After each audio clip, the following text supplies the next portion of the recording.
En Berlín, el profesor Roland Hetzer, del Instituto Alemán de Cardiología, corrige un defecto del tabique interventricular de una niña de 10 meses. En Jena, el profesor Johannes Scheele, de la clínica universitaria Friedrich Schiller, realiza una resección hepática. En Londres, Peter Earnshaw, miembro del Real Colegio y cirujano de los hospitales Guy's y St. Thomas, practica un reemplazo total de rodilla. Intervenciones difíciles de por sí, que además tienen otro aspecto en común. En los 3 casos, el equipo se había comprometido a operar sin transfundir sangre halogénica. Hoy día, en 150 países, más de 100.000 médicos se han comprometido también a practicar la medicina y la cirugía sin sangre, porque tienen la firme convicción de que las estrategias alternativas a las transfusiones son sencillas, seguras y eficaces. Muchos opinan que todo empezó en la década de 1950, con la innovadora cirugía mayor cardiovascular sin sangre del Dr. Denton Cooley. Este atendió a pacientes testigos de Jehová, quienes, aunque desean tratamiento médico y quirúrgico de calidad, no aceptan transfusiones de sangre halogénica, pues obedecen el mandato bíblico: absténganse de sangre. En 1977, su equipo publicó un informe sobre sus 20 años de experiencia tras una serie consecutiva de 542 operaciones cardiovasculares sin sangre.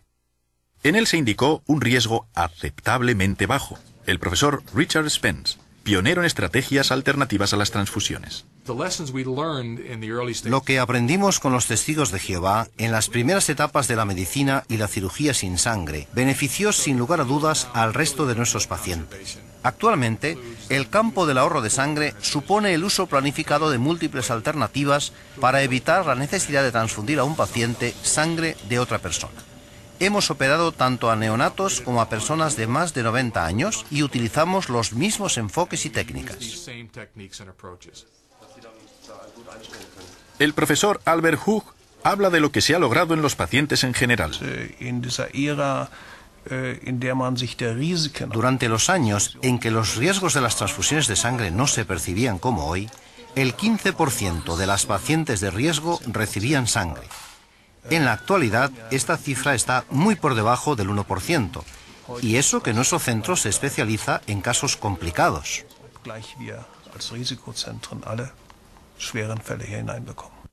Ya hemos reducido nuestro índice de transfusiones en las operaciones de reemplazo de rodilla y de revisión de reemplazo entre un 5 y un 8%. Lo ideal sería reducirlo a 0. El profesor Hetzer destaca una de las razones de tal objetivo. Hoy día, por lo menos el 80% de los pacientes preferiría en lo posible que no se le administrara sangre. Y, por razones legales y éticas, se procura respetar cada vez más los deseos del paciente. Los expertos también quieren evitar los riesgos médicos concomitantes de las transfusiones de sangre halogénica. Toda unidad donada al banco de sangre, sea halogénica o autóloga, presenta el riesgo de incompatibilidad ABO por error humano y de que se produzca una reacción hemolítica transfusional mortal. Entre los efectos secundarios se cuenta la transmisión no solo de infecciones virales de las que todo el mundo habla, como el VIH o la hepatitis B o C, sino también de nuevos virus que imperan en la población donante. Y las transfusiones de sangre constituyen cada vez más una vía de contagio de enfermedades parasitarias. El impacto de la inmunomodulación transfusional en la salud pública es muy difícil de evaluar. Y calculamos que en Estados Unidos tal vez mueran anualmente de 10.000 a 50.000 pacientes por causas relacionadas con la inmunomodulación transfusional. ¿Mutarán los virus existentes y producirán enfermedades? No hay razón para creer que no lo harán.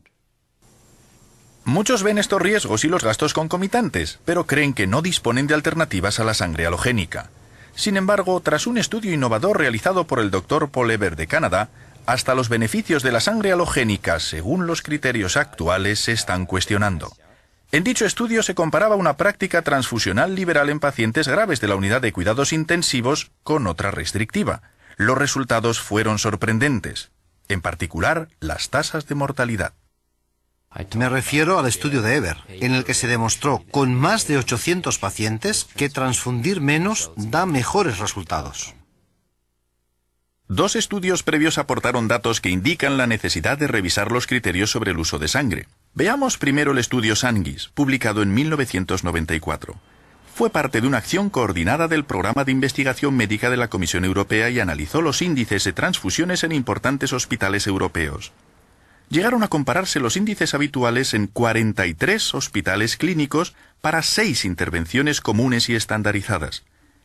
El estudio reveló que los centros transfundían automáticamente a porcentajes muy distintos de pacientes para el mismo tipo de operación, desde un 0% hasta un 96% en intervenciones de bypass coronario, y desde un 0% hasta un 100% en las de reemplazo total de cadera.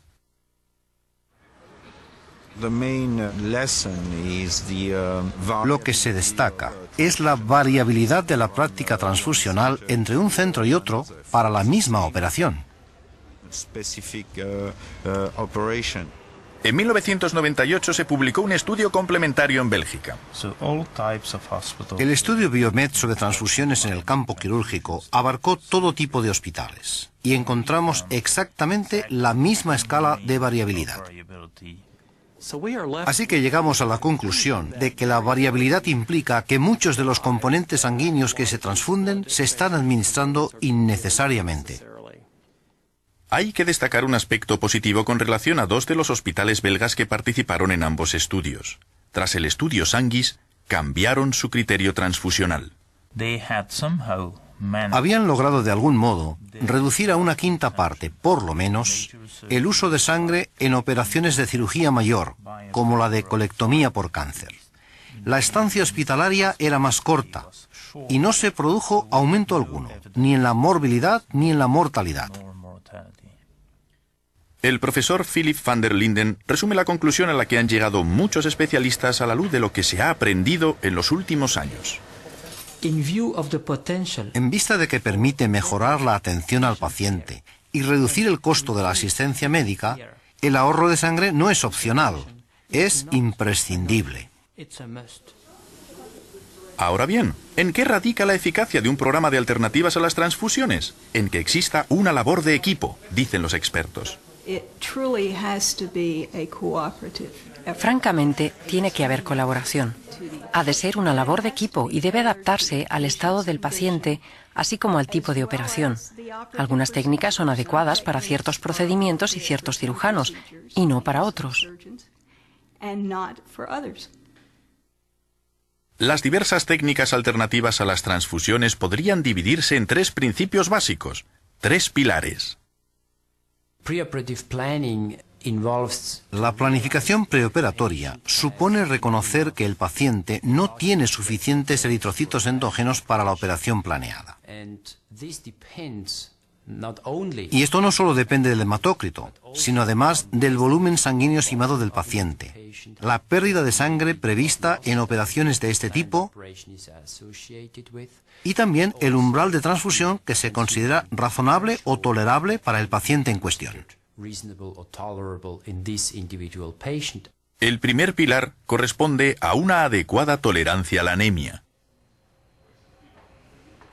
Esto implica reconsiderar el criterio estándar sobre el tratamiento de la anemia.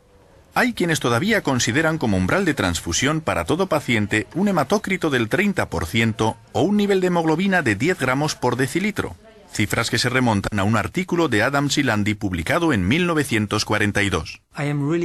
Estoy totalmente convencido de que los mágicos 10 gramos no tienen razón de ser. Nuestra experiencia con los testigos de Jehová nos ha hecho ver que, en primer lugar, no necesitamos los niveles de hemoglobina que antes creíamos esenciales. No debería existir una regla rígida o un umbral de transfusión. En algunas operaciones se puede anestesiar al paciente, según el caso, con una hemoglobina de solo 2 o 3 gramos si es necesario. Todos los médicos con experiencia recalcan la importancia de mantener la normovolemia mediante la simple restitución del volumen sanguíneo. Si este es adecuado, el consumo de oxígeno se mantiene dentro de un amplio margen de niveles de hemoglobina. Según el profesor van der Linden, Los dos mecanismos principales para mantener una oxigenación tisular adecuada son el aumento del gasto cardíaco y el aumento de la extracción tisular de oxígeno. Entre los hematócritos aquí indicados, la cantidad de oxígeno extraída de los hematíes de una persona no anémica es prácticamente igual a la extraída de un número menor de hematíes en un caso de anemia normovolémica aguda. El primer mecanismo se consigue disminuyendo la viscosidad de la sangre y la estimulación simpática. El segundo, redistribuyendo el flujo sanguíneo a zonas de gran demanda metabólica y mejorando la microcirculación.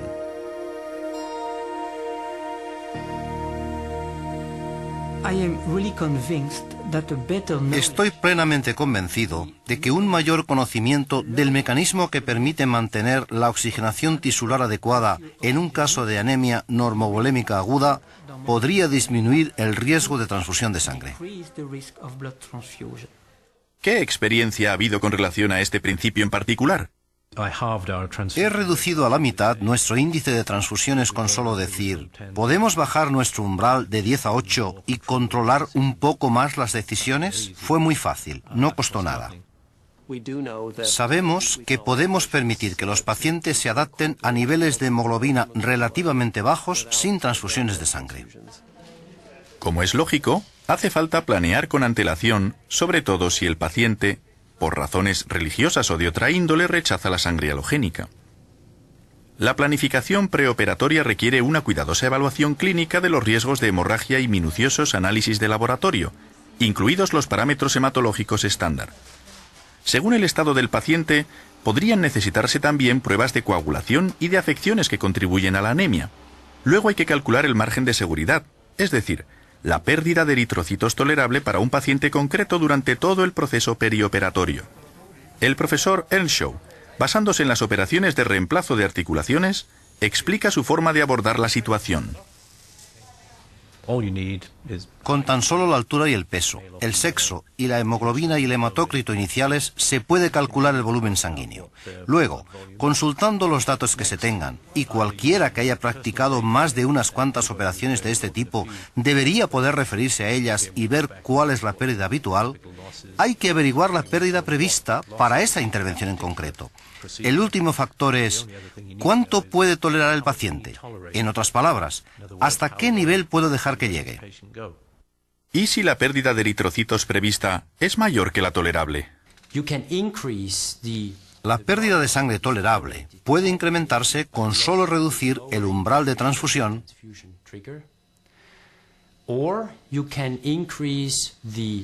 o bien aumentando el hematócrito inicial del paciente, de modo que su masa eritrocitaria al comienzo de la operación sea más elevada.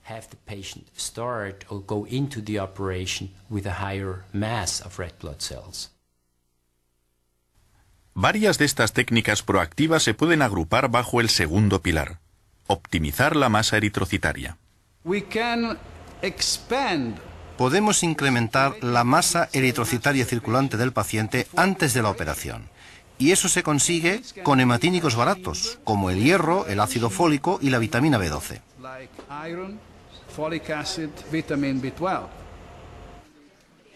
En ciertos casos puede utilizarse eritropoyetina recombinante, EPO, junto con hierro, para tratar la anemia o elevar el hematócrito preoperatorio hasta un nivel de entre 45 y 50%.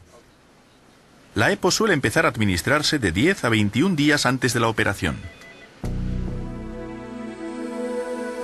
La EPO, representada por pequeñas partículas, incrementa la producción de eritrocitos al fomentar la supervivencia, diferenciación y maduración de las células eritroides en la médula ósea.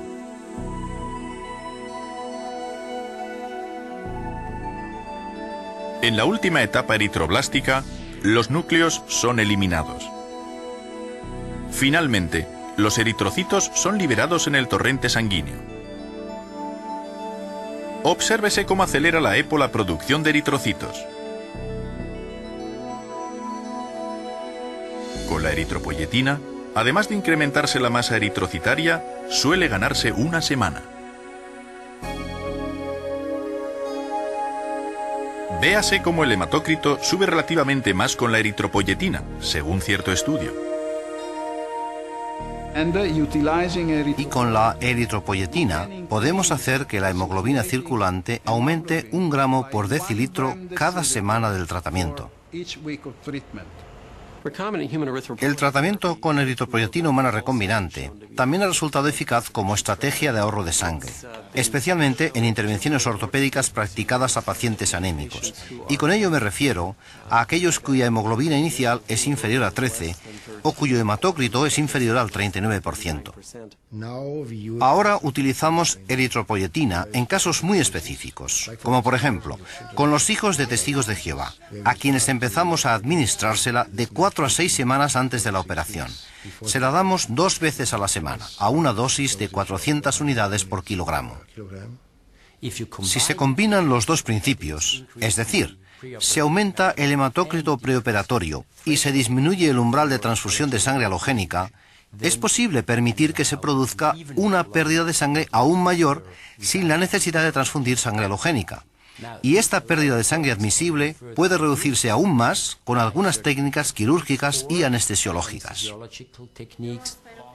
De modo que hasta procedimientos complejos como la cirugía espinal y las reintervenciones a corazón abierto se practican habitualmente con un margen de seguridad aún más amplio, ofrecido por el tercer pilar de un protocolo alternativo a las transfusiones, que supone minimizar la hemorragia o recuperar la sangre perdida.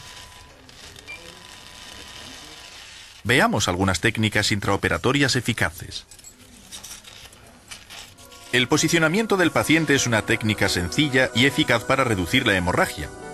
La presión venosa local cambia según la posición del campo operatorio con relación al corazón, y existe una correlación directa entre la reducción de presión y el ahorro de sangre. El posicionamiento adecuado del paciente es muy importante en la cirugía ortopédica y particularmente en la cirugía espinal. Al ejercerse presión en el abdomen y por tanto en las venas paravertebrales, aumenta la pérdida de sangre. Con el soporte adecuado para evitar la compresión abdominal, la pérdida disminuye. Para reducir la presión venosa en algunas intervenciones, también existe la opción de utilizar anestesia regional en lugar de general, como se muestra aquí antes de una cesárea. Otra técnica es la de mantener la normotermia, especialmente durante operaciones largas. Si la temperatura del paciente desciende 1 o 2 grados, se observa que las plaquetas y los factores de coagulación no desempeñan bien su función, por lo que es esencial mantener a los pacientes normotérmicos. La normotermia es vital, por eso mantenemos la temperatura de nuestro quirófano a 27 grados en las operaciones de cirugía mayor, lo que a veces resulta incómodo para los cirujanos y hasta para el anestesiólogo, pero es muy bueno para el paciente. El cuerpo del paciente se puede calentar de modo más directo con un traje térmico o mantas térmicas. Incluso existen máquinas sencillas para calentar los fluidos antes de su infusión. Luego está la hemodilución. Los principios de la hemodilución, en lo que se refiere a la reducción de la pérdida de sangre, son bastante sencillos. Si se extrae sangre al paciente inmediatamente antes o después de la anestesia y se reemplaza con fluidos acelulares, entonces cuando el paciente sangre durante la operación, la pérdida de hematíes será menor. Por cada 100 mililitros de sangre completa perdida en el caso de un paciente con un hematócrito del 27%, se perderán 27 mililitros de hematíes, en lugar de los 45 que se hubieran perdido de haber comenzado con un hematócrito del 45%. Además, la hemodilución es un procedimiento aceptado por bastantes testigos de Jehová. La hemodilución es, desde luego, económica, pero no solo eso. También es beneficiosa para el paciente, pues mejora la reología de la sangre, como lo demuestran muchos estudios. Otra técnica alternativa a las transfusiones en ciertas operaciones es la de inducir hipotensión para disminuir la presión arterial media intraoperatoria. Normalmente se utiliza un fármaco que reduce la resistencia vascular sistémica. Con esta técnica se suele evitar hasta el 50% de la pérdida de sangre. Los anestesiólogos recomiendan cautela al combinar la hipotensión con la hemodilución porque la hipotensión puede afectar la redistribución normal del flujo sanguíneo. Un aspecto decisivo que requiere habilidad y paciencia es la meticulosidad en la hemostasia y la técnica quirúrgica. Enseño a los internos a hacer una ligera incisión, abrirla y cauterizar todos los vasos. La técnica básica para controlar el sangrado consiste en ligar los vasos, todos ellos, hasta digamos los de 1 milímetro de diámetro. Si sigue habiendo algo de sangrado, hay técnicas de coagulación, la mejor de las cuales en este momento es la del coagulador de rayo argón. Lo usamos habitualmente en los trasplantes hepáticos. Los agentes hemostáticos también son de ayuda. Hay 2 tipos de agentes. Los generales, que se administran por vía intravenosa, como el ácido tranexámico o la aprotinina. Y los cirujanos también tienen la posibilidad de utilizar colas tópicas para controlar mejor el sangrado en el campo operatorio.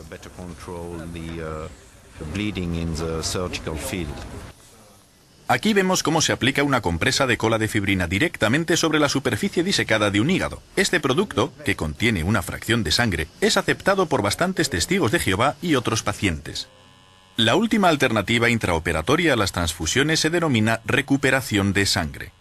Si la hemorragia intraoperatoria es intensa, la sangre derramada puede aspirarse con una máquina de recuperación de sangre, que suele tenerse lista para emergencias. Algunas máquinas se limitan a filtrar la sangre que circula por ellas a fin de eliminar cualquier residuo, mientras que otros modelos, además, lavan al mismo tiempo los glóbulos rojos. Una máquina de recuperación de sangre puede ahorrar hasta el 50% de la sangre que de otro modo se perdería. Su uso resulta aceptable para bastantes pacientes testigos de Jehová. La recuperación de sangre es una técnica muy valiosa, porque cuando se utiliza, la sangre derramada por el cirujano no es sangre perdida para el paciente. Suele recurrirse a ella cuando se prevé una pérdida de sangre de más de 1 litro en el caso de un paciente adulto.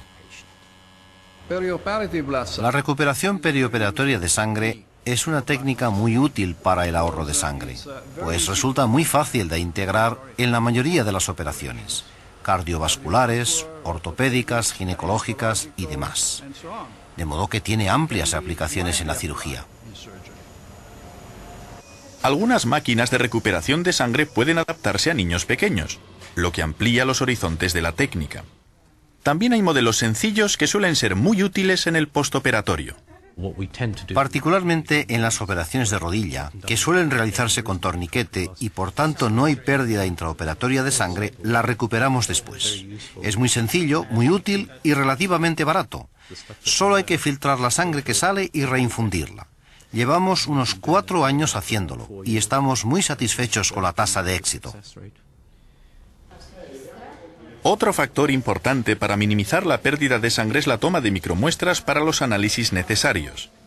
Dicha medida es de importancia capital en el preoperatorio y el postoperatorio de bebés, así como de adultos anémicos. El profesor Michael O'Bladen aborda el problema que presentan los bebés prematuros. Le decimos al médico la cantidad de sangre que realmente hace falta y que no saque más. Antes la idea era, en caso de duda, sacar medio mililitro más. Ahora ya no hablamos de mililitros, hablamos de microlitros. Cada muestra extraída consta en la historia clínica del bebé, de modo que todos son conscientes de la cantidad acumulativa de sangre extraída. El profesor Ernest Moore lo recomienda para los adultos. Si se suman todas las muestras de sangre, es sorprendente la cantidad que se extrae en una semana en la unidad de cuidados intensivos. Con las micromuestras podemos reducir notablemente los centímetros cúbicos de sangre destinada a los análisis. A los médicos que defienden las estrategias alternativas a las transfusiones se les suele preguntar si estas son aplicables en el caso de traumatismos y demás urgencias médicas. Con los pacientes que han sufrido traumatismos o una gran pérdida inesperada de sangre, lo prioritario es actuar deprisa. La primera estrategia debe ser cortar la hemorragia, sea por medios quirúrgicos o de otro tipo. La segunda es que uno puede aplicar estos métodos terapéuticos, como la recuperación de sangre, en determinadas circunstancias y rescatar la sangre del paciente.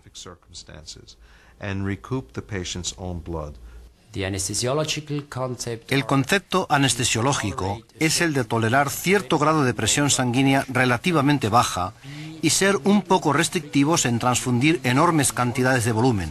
sobre todo antes de haber controlado la fuente quirúrgica de sangrado, o sea, antes de haber localizado y detenido las hemorragias quirúrgicas.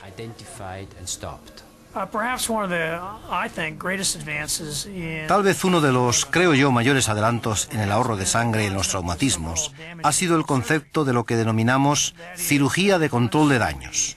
Es decir, si cuando abrimos el abdomen o el pecho del paciente notamos que no coagula, atendemos los principales vasos sangrantes. Luego controlamos la superficie con compresas y cerramos temporalmente al paciente para que lo lleven a la unidad de cuidados intensivos, donde se continúa con su reanimación y se centra la atención en revertir los efectos adversos que tienen en la coagulación factores como la hipotermia.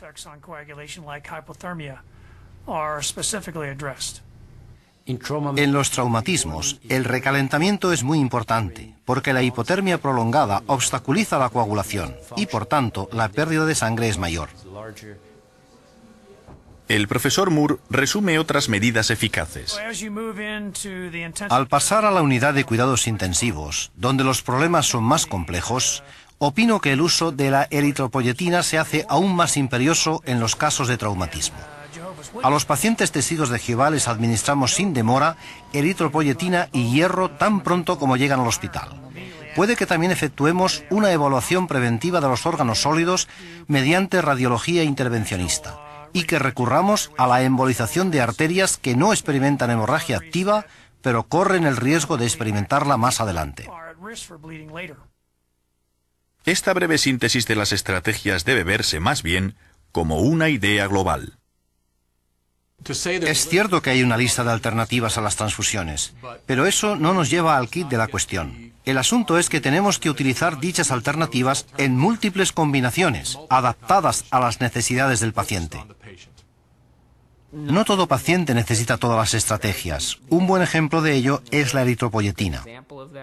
El Dr. Todd Rosengart ha publicado 2 importantes estudios sobre múltiples métodos de ahorro de sangre en operaciones de bypass coronario realizadas sin transfusiones de sangre halogénica. En un estudio con 50 pacientes testigos de Jehová y 100 de la población general, vimos que con nuestra estrategia de ahorro de sangre, la estancia hospitalaria era más corta y el costo inferior. Todo muestra que la medicina avanza a pasos agigantados en este nuevo milenio. Mientras tanto, creo que todos los médicos deberían interesarse por las estrategias de ahorro de sangre, pues hay pruebas de peso de que con ellas se puede reducir la morbilidad y la mortalidad, y también el costo. Cuanta menos sangre se transfunda en un programa quirúrgico dado, mayor es su calidad. Opino que la transfusión más segura es la que no se administra. Y el ahorro de sangre es un método muy sencillo. Evita complicaciones, resulta menos costoso y ofrece mejores perspectivas al paciente.